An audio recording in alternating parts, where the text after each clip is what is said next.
waxaa maanta xarunta gobolka saaxiil ee magaalada Berbera lagaga dhawaaqay urur siyaasadeed la magac baxay waa beri waxaana ka soo qayb galay taageerayaal aad u fara badan oo ay ka mid ahaayeen haween iyo dhalinyaro odayaal sulaadiin waxgarad iyo badiba haldoorka iyo siyaasiyiinta gobolka saaxiil ugu horreyna waxaa halkaasi ka hadlay oday siciid oo ku hadlayay magaca urur siyaasadeedka cusub ee waa beri xalay uu iscasilay cabdirasaaq waxaad dareemi karaysaa maaha nin mansab iyo wasiirnimo iyo waxaa ku qanacsan laakiin waa nimay ka go'an tahay in bulshadu hareeraha isqabsato la walaaloobo xisbiya la furto runtii dhadhan ay samayso oo qiimo gaara iyo runtii ilaa xad ay noqoto ummaddu mid ay dhinac walba maanta aanay ku soo ururin beesha dhexe ay hareeraha u tallowdo oo dhinac walba ay u tagto waxaan aaminsanahay xisbigan inuu noqon doono haddii ururkan inuu noqon doono haddii ilaahay raalli ka noqdo mid ummadda dhan isu keeno oo dhinac walba runtii maanta min galbeed ilaa bari min saylac ilaa qow low yacdo ummaddu ay isugu timaado oo ku walaaleeya oo ay garbaha isku qabsato haddii ilaahay raalli ka noqdo xisbiga baaberi halkan lagu daahfuraayo magaciisa ka muuqata waa beri dadkana waxaan ugu baaqaynaa ayuu gobolkuun idinka dhicin waagu hadduu beriyo waa shaqatag anugu haatan xisbi baanahay laakiin waxaan soo dhowaynayaa oo aanay xisbiyada jiraa marnaba ka soo horjeedin in ururada la furo kama soo horjeedaan waa nin aynu maanta garan karno inuu maanta hoggaamin ummadeed leeyahay waxa weeyaan wasiirkii u horreeyey ee raaca basaskan aynu waxa weeyaan magaalada hargeysa loo kala raaco isagoo u kuurgelaya ee suunka la xidho xaaladda ay basasku ku jiraan waagaa bariyey waxa weeyaan waa Soomaaliland u bariyey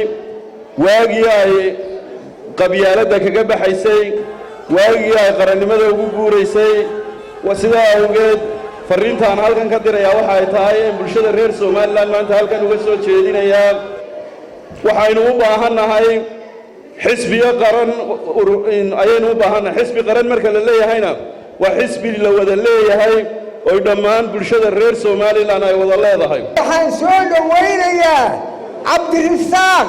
hankiisa iyo beeshiisa runtii nin aad u qiimo badan waan ku soo dhaweynaynaa magaalada haddaanu nahay odayaasha magaalada deegaanka aad baan ugu soo dhaweynaa waayo waa nin Somalilander ah dhalinyar ahaan iyo hablahaanba anigoo ku hadlaya afka haweenka aad baan ugu faraxsanahay in la furo xisbigan oo waxaan ka dhex aragnaa wax badan oo noo dana markaan dhalinyarada nahay oo maanta Somaliland isdhex gashay farxad gooniya ii tahay waxaan arrinkaan ugu ducaynayaa oo aan ugu mahadnaqayaa oo maanta buddigaheeda iska leh madaxweynaha jamhuuriyadda Somaliland mudane Muuse Biixi Cabdi oo waa laga saakay in waa cusub u bariyo dalka jamhuuriyadda Somaliland cabdirasaaq ataash waa la jeclay halkan iyo halkan si sareeyaba adoo ka gaadiid ahaan markaan ku hadalna afka iskaashatada gaadiidleyda Somaliland tawfiiq cabdirasaaq ataash waxa nin aad u caan wanaagsan shakhsiyadiisa iyo dadnimadiisa qaali tahay oo hadduu dariiq marayo iyo hadduu meel laga shaahaynayo iyo haddii bas la raaco midna aanay ku jirin inuu dadka iska fogeeyo ama ilaalo staff gaar ay ilaaliso urur siyaasadeedka la magac baxay waa beri oo ah urur siyaasadeedkii ugu horreeyay ee xalfadiisu ka qabsoonto magaalada Berbera ayaa ka mid noqon doona urur siyaasadeedada u tartami doona doorashooyinka soo socda ee loogu soo baxay xisbiyada Mutaas Ismaan Cali Ariel TV Berbera